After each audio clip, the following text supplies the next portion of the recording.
First. I'm Shirley Min along with Mark Eichman and Michelle Polston. When Delaware announced it would target certain schools to help improve student performance, it had the Laurel School District in mind. A look this week on the Priority School Program. A priority in the first state is working to save coastal areas and wetlands. A big part of that effort is working to make sure that bird migratory routes are there for the future. Ellen Priest takes a different route with her paintings. Every stroke of her brush brings out a different note. Call her the Jazz Painter. First, your public media news magazine starts now.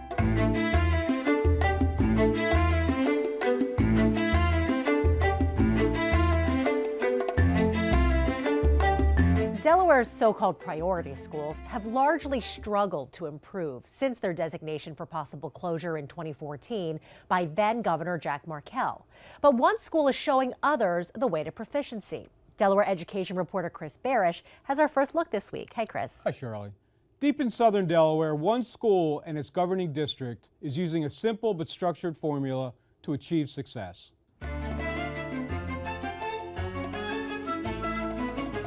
Laurel is a rough little rural town. The municipality of 4,000 residents near Delaware's southwestern tip is surrounded by watermelon farms and chicken houses. There's no other industry in town to speak of, and the nondescript Main Street is mostly deserted at noontime on weekdays. More than half of Laurel School District students live in poverty. Superintendent Sean Larimore was once one of them. I believe we have 5 federally subsidized housing units in Laurel. And certainly poverty, is a disadvantage. I don't care what you say. But it doesn't have to be the end-all be-all to close off someone from a successful life and a successful career. That's easier said than done in distressed Laurel, whose schools have long been among the lowest performing in Delaware. Nowhere was that more evident than at Laurel Middle School, where in 2015 barely 1 in 7 students were proficient in math in state standardized tests. In English, less than 3 in 10 were up to par. The historically poor showing had led then-Governor Jack Markell to declare Laurel Middle a so-called priority school, along with 5 other high-poverty schools in Wilmington. The schools were told to improve or face teacher firings, leadership changes, or even possible closure. But Larimore preaches that economic distress shouldn't be an impediment to improvement. Students who come from some of our low-income housing units, I tell them it can be done. You got to take advantage of the great equalizer, which is education. So Laurel went to work, and the results speak for themselves. How does that connect to our original text where we feel that it should be included in our summary of the text? While Wilmington's priority schools have languished, in 2 years proficiency at Laurel Middle has increased dramatically. In math, 14% were up to state standards in 2015, but in 2017, 38% were proficient. In English, 29% were proficient in 2015, but in 2017, that figure rose to 48%. There were some down parts within the district then, and a lot of people would even ask why we continued to keep both of our children here. And we never wavered. We always had faith that the district would improve. It's shining now, it's superior. The academics are superior. So how did the lowest performing school in this distressed agricultural community rebound? Many trace the origins as far back as 2010, when the district sought voter approval for a tax increase to pay for 3 new schools, including the middle school. The first attempt failed by nearly 200 votes, but the district tried again and won by 14 votes. I had friends that were like, no, let's make your property taxes go up. No one wants to, with the thought of having your paying more taxes, that's not encouraging. But I mean, this is a great investment, I think. The new middle school and high school, which share a sprawling building, opened during the 2014-2015 school year. That's the same year Larimore became superintendent and Rick Evans was hired as middle school principal. The two got cracking on an intense and focused route to improvement. One of the big things that we've focused on is just what does our instruction look like on a daily basis here? Is it rigorous? Does it have the big 3 that we're looking for, which is higher order thinking, use of graphic organizers, and then student collaboration? Are they talking to each other? Are they organized in what they're doing? And is it rigorous? Evans decided to focus on teaching students to meet the standard expected in the state's smarter, balanced, standardized tests. We don't teach to the test. We teach the standards.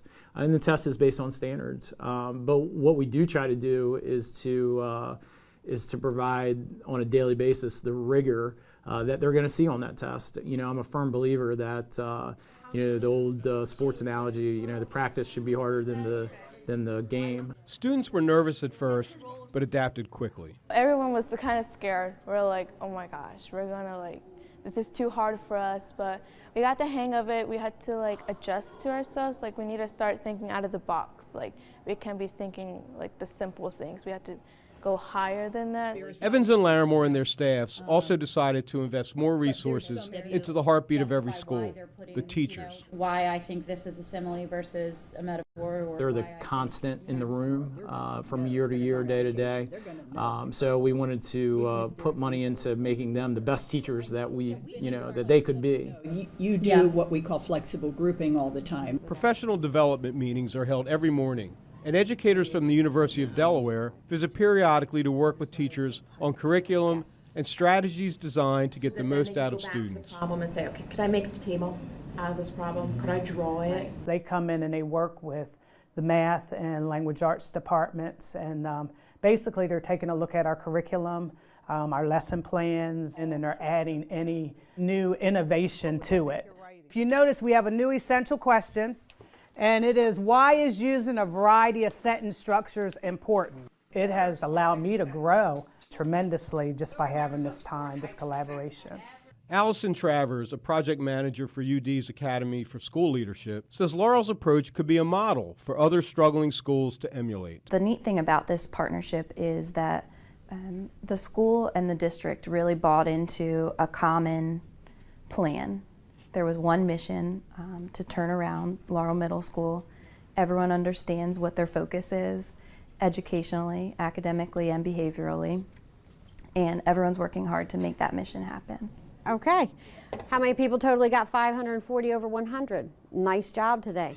Laurel Middle has made great strides, and Principal Evans is predicting even more progress in English and math in this year's standardized testing. So we'll be checking those scores out in a few months and hopefully have more positive news to report. You know, Chris, I was struck by how Mrs. Vanderslice, the mom in your story, said that her friends often ask her and her husband why they decided to keep their kids in the school. How bad was it before the turnaround? It was pretty significant. Superintendent Larimore told me that 3 years ago, half of the 8th graders went to Sussex Tech instead of Laurel High. This year it's down to about 24 students. And he also has an interesting way of trying to entice kids to stay who are high achieving. He'll call them in and say, is there anything we can offer you? Now, if a kid wants to study auto mechanics, he'll say, well, good luck at Sussex Tech. But one boy wanted to study graphic arts, so Larimore did some research and created a pathway for that, and it's thriving. Really tailoring the program and the curriculum to the students. Exactly. All right, thanks so much, Chris. Check out more of Chris's work at WHYY.org/news. Coming up on First, we almost take the migration of birds through Delaware for granted. It takes a lot of work from some dedicated groups to make it happen. And Ellen Priest isn't just inspired by music, she paints the music as her subject. You'll see what we mean later on First Experience.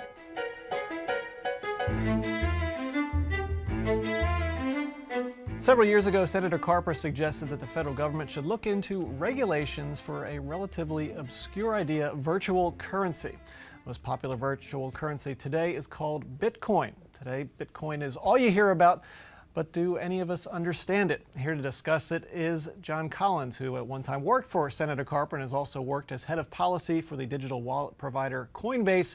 He's currently head of fintech at Red Flag Consulting. John, thanks for being here. Welcome. Thanks for having me. So take us to Bitcoin 101 class. What is Bitcoin?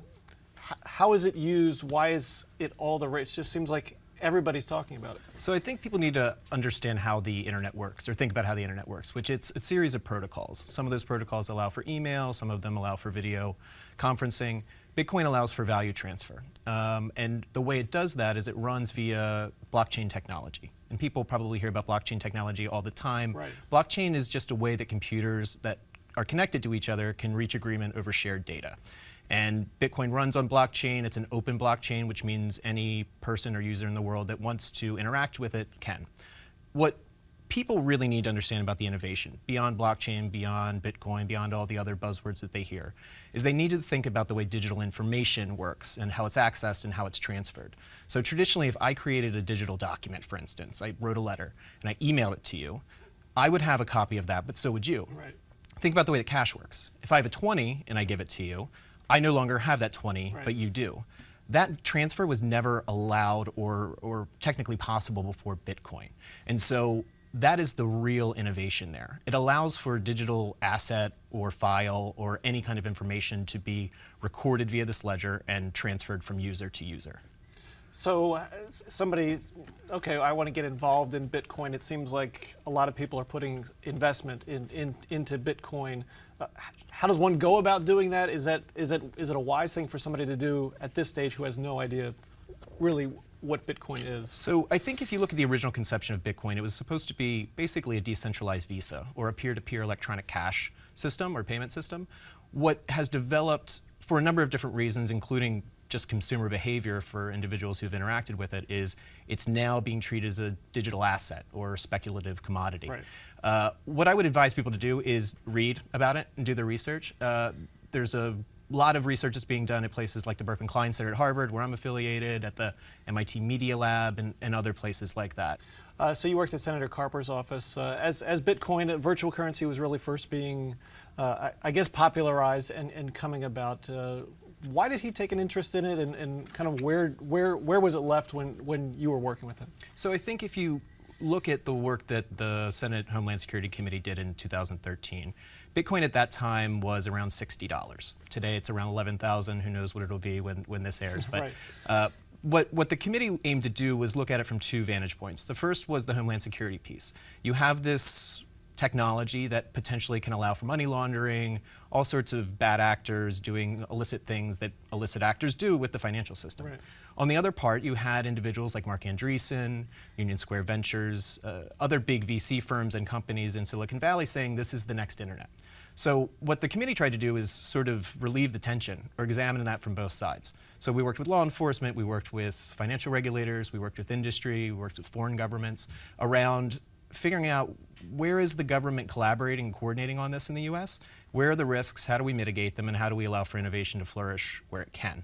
And that was the conversation that we had in 2013. And that's a conversation that's been ongoing, not only by the US government, but world governments since that time. Well, I guess that's the difficulty of this, because there's no border for Bitcoin. You don't have to go to a desk when you get to the airport and exchange your Bitcoin dollars for Bitcoin rubles or anything. It's all, it's a global thing, right? Right, it is a global thing. And where we're at in terms of conversations with governments right now is the US really took the lead on this in 2013. And the Treasury Department put out guidance that basically made it the same sort of responsibilities for Bitcoin companies that were exchanging Bitcoin for dollars or who were allowing or administering digital currencies, the same that a bank or financial institution would have to do. All the AML, KYC, sort of Bank Secrecy Act stuff that those institutions have to do.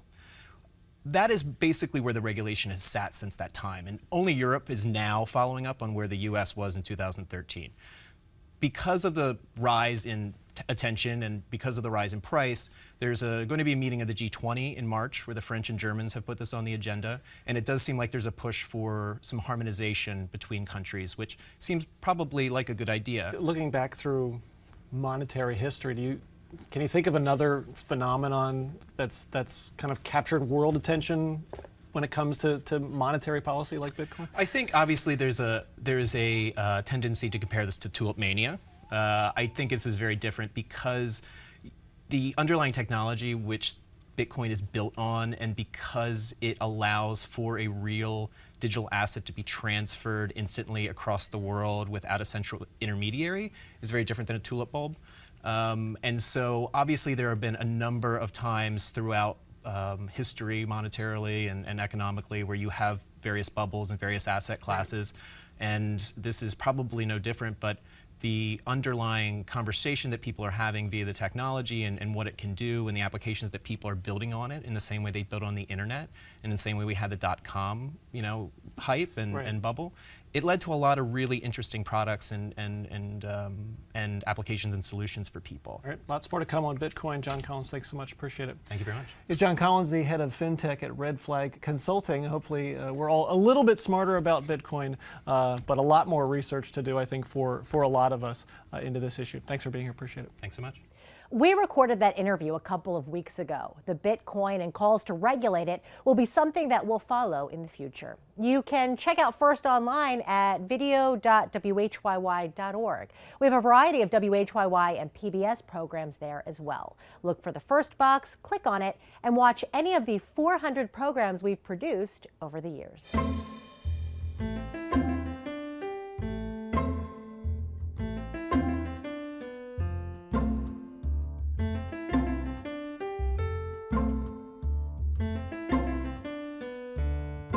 The annual Delaware Wetlands Conference was held recently. The goal is to highlight the importance of the risk to coastal areas.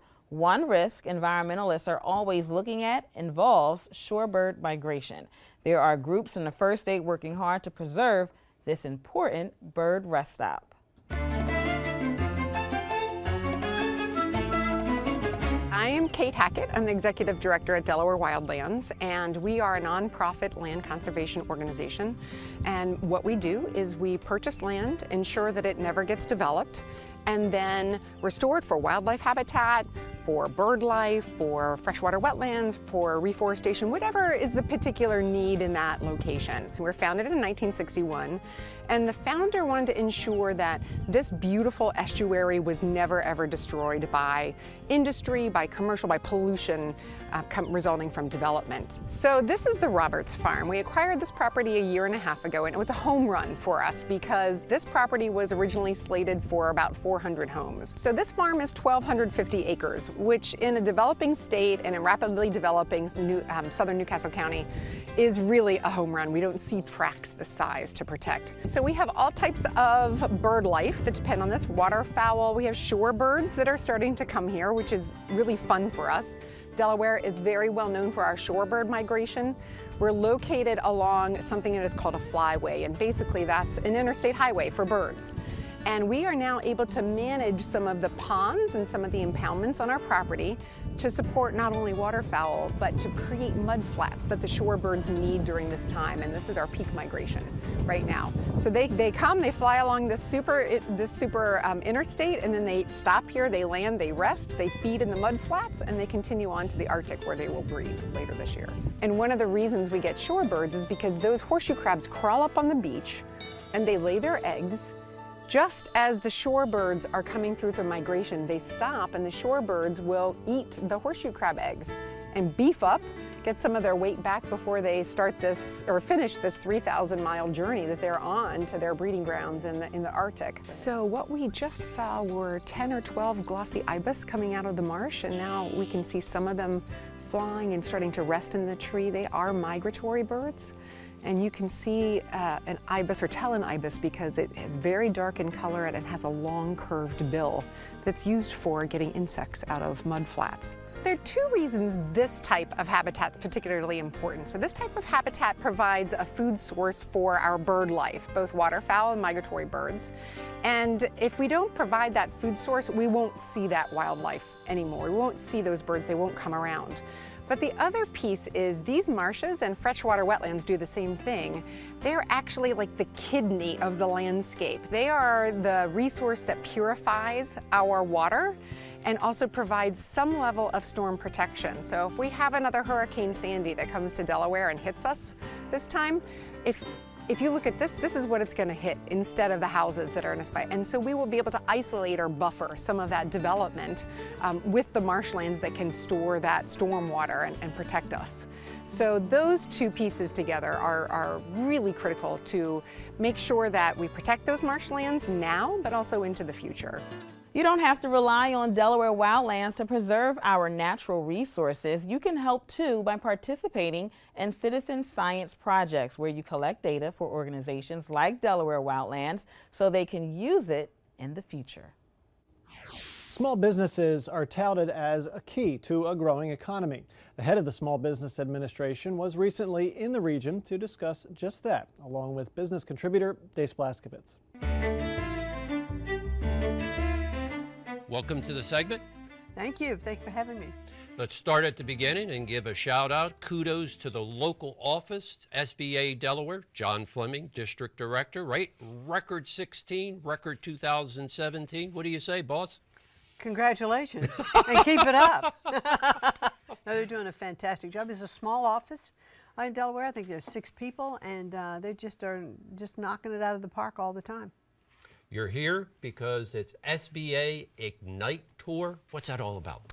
Well, we started last March with our Spark Leadership Conference, brought in all the district directors, deputy district directors, and from the Spark Conference, then we had the Ignite Tour, because I wanted to keep lighting fires all over the country in our district offices to keep this momentum going, to keep the excitement going that I thought that we were generating. And so I promised to visit every district office. I've been to about half of them almost since last May.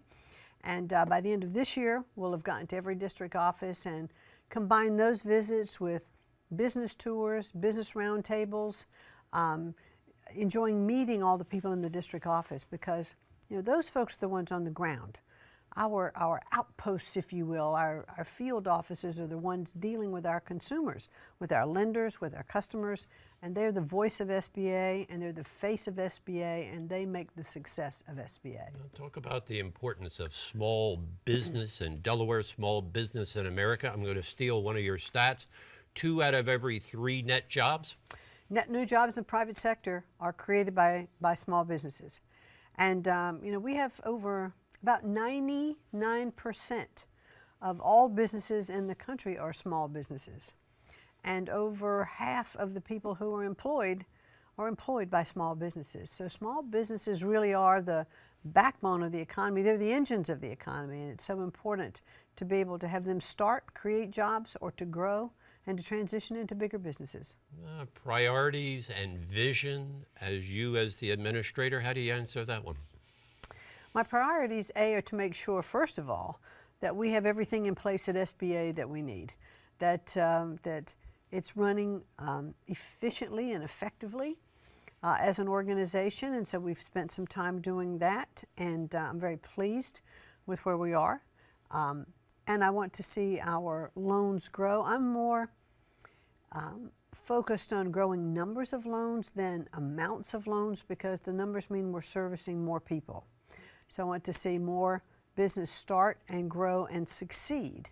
Also, SBA gets involved in areas where disasters have hit. So when the 3 hurricanes came this last fall, SBA was intricately involved in the economic recovery of those businesses and homeowners. It is the only time that SBA ever directly makes the loan, instead of guaranteeing the loan. And so we are on the ground, often in the offices with FEMA, because if we get businesses back up and running, communities get healthy again, and our economy improves. And I know one more thing that you did want to make sure to mention is you're more than just a cosigner. You don't do the loans, you do the cosigning to keep the story moving. But you're bigger than that. You do the counseling, you do the advising, or at least it's offered. Am I correct? Absolutely, because I think SBA is one of the best kept secrets in the country. You think SBA, you think loans. Well, we do guarantee loans, and access to capital is incredibly important to any entrepreneur starting. No dough, no go. I mean, you've got to have cash. But some entrepreneurs, some business owners, even some who've started and now having a maturing business, don't know where to go from there. So the counseling from our SCORE offices, our SBDC offices, our women's business centers, our veterans outreach are also important in that guidance and mentoring on how to manage cash flow and then how to take the next steps in your business. Administrator McMahon, you've been wonderful. We wish you luck. Thank you so much. Linda McMahon has been on the job for about a year. You might know her, along with her husband Vince, as co-founders of the WWE. She got a taste for politics a few years back when she ran and lost a race for the U.S. Senate as a Republican in Connecticut. Music has the power to inspire. For our first experience this week, we meet an artist who uses jazz music not just to inspire her painting, but as the subject of it. Ellen Priest paints music, interpreting it into color and motion that plays out on multiple levels.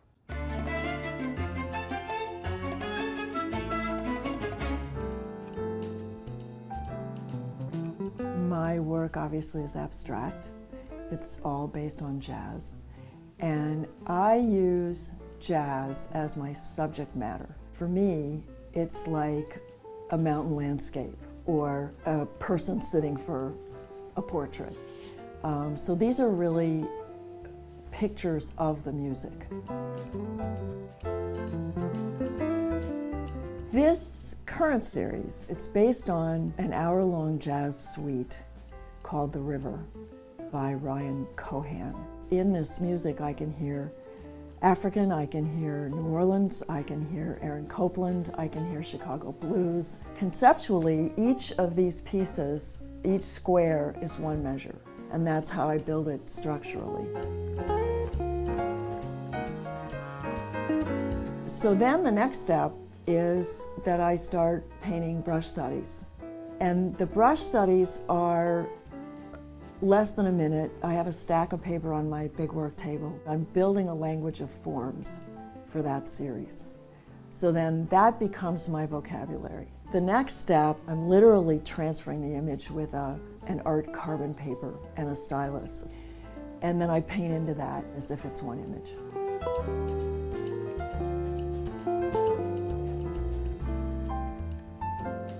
I use color to establish the position of forms in space. Color always moves. By the time I get to the front of the piece, I use a full palette, which means something in there has red, yellow, and blue.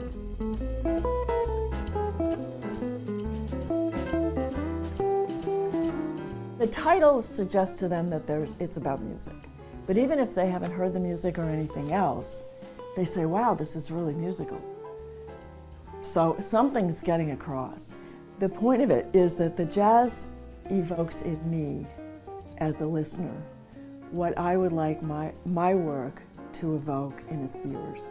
I want people to be uplifted. People leave my exhibitions just feeling this kind of joy.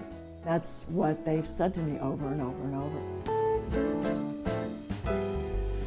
If I had to pick one part that's my favorite, composing the big ones. It's kind of like choreographing and wondering how the forms are going to play over each other. It's the thinking and imagining part at its most intense.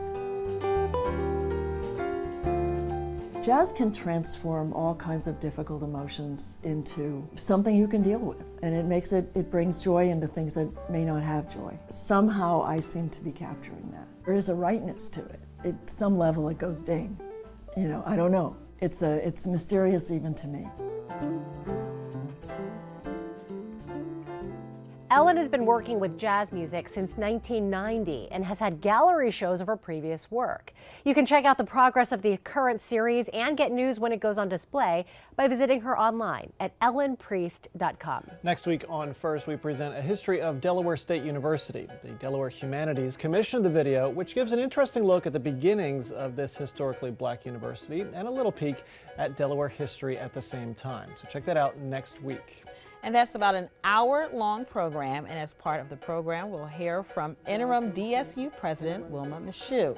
She has a very interesting story, and you'll get to see more of that on a future First broadcast. That is First for this week. We thank you so much for watching. For Chris Barish, Shirley Min, and Mark Eichman, I'm Michelle Polston. Have a great week.